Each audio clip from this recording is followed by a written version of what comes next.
السلام علیکم ورحمۃ اللہ وبرکاتہ۔ 14 اگست بالکل نہیں منانی۔ جی، میرا آج کا یہ پیغام ہے کہ 14 اگست ہم نے بالکل نہیں منانی، کیونکہ اس کو منانے کا کوئی مقصد، کوئی فائدہ ہی نہیں ہے۔ جب ہم نے بدلنا نہیں ہے، جب ہم نے جو ہے اپنے آپ کو، وہ جس کو ہم آزادی کا لفظ کہنا چاہتے ہیں، اس کی طرف لے کے ہی نہیں جانا، جب میرے اور آپ کے لیے پاکستان جائے بھاڑ میں ایٹیٹیوڈ ہمارا ہے اور ہمارے لیے اہمیت ہی نہیں رکھتا، تو کس چیز کی اور کس دن کی آزادی؟ کون سا 14 اگست؟ 14 طبق روشن کر دیے ہیں آپ لوگوں نے جی، اور یہ میں آپ سب سے مخاطب ہوں اپنے سمیت، خاص طور پہ ہمارے جو عمراء ہیں، لیڈران ہیں، اور سب سے پہلا میں جس سے خطاب کرنے جا رہا ہوں عمران صاحب، وہ آپ ہیں۔ عمران خان، یہ میں آپ کو کلیئر بتانا چاہتا ہوں، اس قوم نے آپ کو مینڈیٹ دیا، اس قوم نے آپ کو عزت دی، یہ سوچتے ہوئے کہ آپ کہیں نہ کہیں، کبھی نہ کبھی تو اپنی ان چیزوں کو بالائے طاق رکھ کر ملک کے لیے سوچیں گے۔ آپ نے ملک کے لیے نہیں سوچا۔ I am sorry, I have to say this. آپ ملک کے لیے آج بھی نہیں سوچ رہے ہیں، آج بھی پی ٹی آئی کے لیے سوچ رہے ہیں، اسی لیے موروثی سیاست بھی شروع ہو چکی ہے پی ٹی آئی میں۔ کاش جب آپ کو پہلی حکومت ملی تھی، آپ اس وقت یہ سوچتے کہ مجھے اس ملک کے لیے، اس ملک کے اعلیٰ ترین کیا کہنا چاہیے، مفاد کی خاطر باقی ساری چیزوں کو بالائے طاق رکھ کر ہمیں پہلے پاکستان کو بچانا ہے۔ کاش آپ اس وقت یہ سوچتے کہ جو زبان میں استعمال کرتا ہوں، ٹھیک ہے ان کی زبان تو گندی ہے، لیکن میں ریاست مدینہ کا دعوے دار ہوں، تو میں یہ زبان استعمال کرنی اب بند کر دوں کہ میری نسل بگڑ رہی ہے۔ کاش آپ آج یہ سوچتے، جب آپ نے پنجاب واپس لیا اپنا، تو آج آپ یہ سوچتے کہ اس وقت ملک دیوالیے کے اینڈ پہ پہنچا ہوا ہے۔ چلو آج ہم کہیں کہ ٹھیک ہے ہم نے پنجاب لے لیا، اب ہم مل کے کام کریں گے، بھاڑ میں گئے الیکشن، بھاڑ میں گیا سب کچھ، پہلے ملک بچائیں گے پھر الیکشن کرائیں گے۔ I'm sorry، آپ کا بھی ایجنڈا یہ نہیں ہے۔ بالکل نہیں منانا 14 اگست۔ میں کیا شہباز شریف تو کیا نواز شریف تو کیا مریم نواز تو میں کیا ان سب سے گلہ شکوہ کروں؟ کیا میں زرداری اور بلاول سے شکوہ کروں؟ بالکل نہیں منانا 14 اگست۔ یہ منانے کے لیے بنایا ہی نہیں ہے آپ لوگوں نے، اس ملک کو کھانے کے لیے بنایا ہے۔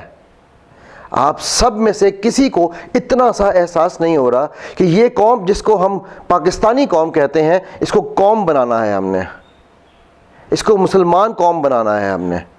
آپ لوگوں کو صرف ایک احساس ہے، میری کرسی میری مرضی۔ کس کی کرسی؟ اور ہاں بائی دا وے، یہ میں آپ کو بتا دوں، یہ زیادہ دیر نہیں چلنا آپ کا۔ کاش آپ میں سے کسی ایک کو اتنا سا احساس ہو جائے کہ اس 14 اگست پہ ہم مل بیٹھ کر اس ملک کو بچانے کے لیے نکلیں۔ کاش کوئی ایک جھکنا سیکھ لے۔ یہ میری انا ہے کہ میں تنہا ہی جیوں گا، تم اور کسی در پہ چلے جاؤ سہارو، میں ڈوب کے جو ابھروں تو میرا ساتھ نہ دینا، تنکوں کی طرح پانی میں بہہ جانا کناروں۔ نہیں ضرورت ہمیں آپ لوگوں کی، بالکل نہیں ضرورت ہے، کیونکہ آپ اس ملک کو مزید غلام بنا رہے ہیں۔ اور اب میں پاکستانیوں آپ سے مخاطب ہوں، یہ لوگ تو اہل سیاست ہیں، انہوں نے تو جو کرنا ہے وہ کر دیا اور کرتے جائیں گے۔ آپ کیا کر رہے ہیں؟ آپ کو اگر میں آج روکوں کہ آپ یو ٹرن غلط لے رہے ہیں، سگنل غلط توڑ کے آ رہے ہیں، یا آپ ون وے توڑ کے آ رہے ہیں، تو آپ مجھ سے بحث کرتے ہیں کہ تو ماما لگا ہے۔ او ہاں مامے ہوں یار، آپ مامے لگے ہیں اس ملک کو خراب کرنے میں۔ کس چیز کی 14 اگست؟ موٹر سائیکلوں کے سلنسر نکالنے کی 14 اگست؟ پریشر ہارن مارنے کی 14 اگست؟ ہائی بیم پہ گاڑیاں اور لاؤڈ سپیکر لگانے کی 14 اگست؟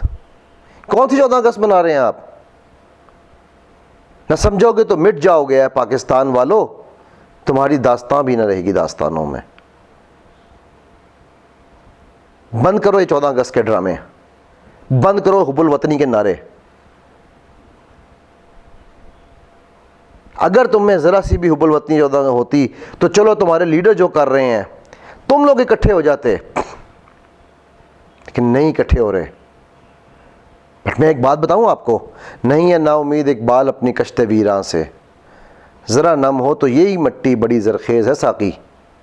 اس مٹی کی بات کر رہا ہوں، اور بہت جلد یہ مٹی اپنا رنگ دکھائے گی، کیونکہ 14 اگست صرف ایک تاریخ کا نام نہیں ہے، وہ فکری آزادی کا نام ہے۔ عملی آزادی تو تب ملتی ہے جب فکریں آزاد ہوں. اور ہاں میں ایک بات آپ سب کو بتا دوں, کان کھول کے سن لو اس بات کو, آنکھیں کھول کر دیکھ لو بتانے والے کو, اور کان کھول کے میری بات کو. جس دن جب گولی چلتی ہے نا تو وہ یہ نہیں پوچھتی کہ سینہ کس کا ہے اور پچھواڑا کس کا, وہ جب لگتی ہے تو جان ہی نکالتی ہے.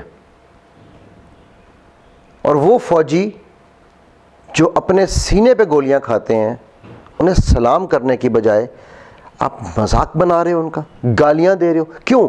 کیونکہ آپ چاہتے ہو, اور یہ ایک ایجنڈا ہے جو ہم سب کو پتہ ہے, کہ جب بھی کسی قوم کو معذور کرنا ہو تو اس قوم کی, اس فوج کی, ملک کی فوج کے ساتھ جو ہے لڑائی کرا دو. میں بانگے دوہل کہتا ہوں, خامیاں ہیں سب میں, آج بھی ہماری فوج سب سے بہتر ہے. اور مجھے کوئی شرم نہیں یہ کہنے میں بھی کہ اگر تم لوگ انسان نہیں بنو گے نا تو میری دعا ہے کہ اللہ اس فوج کو ہم پہ دوبارہ مسلط کریں. جی ہاں, انسان بن جاؤ. کیوں؟ کیونکہ یہ فوج واحد ادارہ ہے اس وقت جس کے پیچھے آپ سب ہاتھ دھو کے پڑے ہوئے ہیں. آپ سب اپنی تقریروں میں اپنا اپنا رنگ دکھا چکے ہیں. میں پاکستانی اپنی فوج کے ساتھ کھڑا ہوں, اور میرے ساتھ کے سب پاکستانی. خدا را اپنی ان گندی کوششوں سے ہمارے دلوں میں میل ڈالنے کی ناکام کوشش مت کرو. آج 14 اگست والے دن, اس 14 اگست پہ اپنے اپنے گریبانوں میں پہلے جھانکو. میرا آج کا یہ پیغام جانتا ہوں بہت سخت, بہت مختلف رہا ہے, اور یہ ہونے جا رہا ہے. اور عمران خان, شہباز شریف, زرداری, مولوی فضل الرحمان اور سب لوگوں کے لیے ہے. انسان بن جاؤ, انسان بن جاؤ, اور اس قوم کے لیے بھی انسان بن جاؤ. نہیں تو آج کے بعد رونا مت. نہیں ضرورت ہے ہمیں تمہارے پی ٹی آئیز کی, پی پی پیز کی, یا پی ایم ایل اینز کی, یا کاف لیگوں کی. ہمیں نہیں ضرورت تمہارے جے یو آئیز کی. ہمیں نہیں ضرورت ہے تمہاری یہ جو ریلیوں اور جلسوں کی. ضرورت ہے تو پہلے اس ملک کو بچاؤ, جس کو تم کہتے ہو کہ ہمیں اس سے پیار ہے. ثابت کر کے دکھاؤ. نہیں کر سکتے تو اپنے اپنے گھروں کو جاؤ. اور وہ قوم, جو قوم اس بات کو نہیں سمجھ سکتی, جو قوم صفائی کو نہیں سمجھ سکتی, جو قوم پابندی وقت کو نہیں سمجھ سکتی, جو قوم یہ نہیں جان سکتی کہ اللہ کے نبی صلی اللہ علیہ وسلم نے فرمایا تھا کہ میرا مسلمان سب, میری امت کا امتی سب کچھ کرے گا, جھوٹ نہیں بولے گا, وہ قوم جو کھڑی ہی جھوٹ کے اوپر ہو, نہ سمجھو تو جاؤ مٹ جاؤ. پاکستان زندہ باد کہتے ہو نا, مطلب جانتے ہو. کاش کہ اتر جائے تیرے دل میں میری بات. اجازت لیتا ہوں. السلام علیکم ورحمۃ اللہ وبرکاتہ.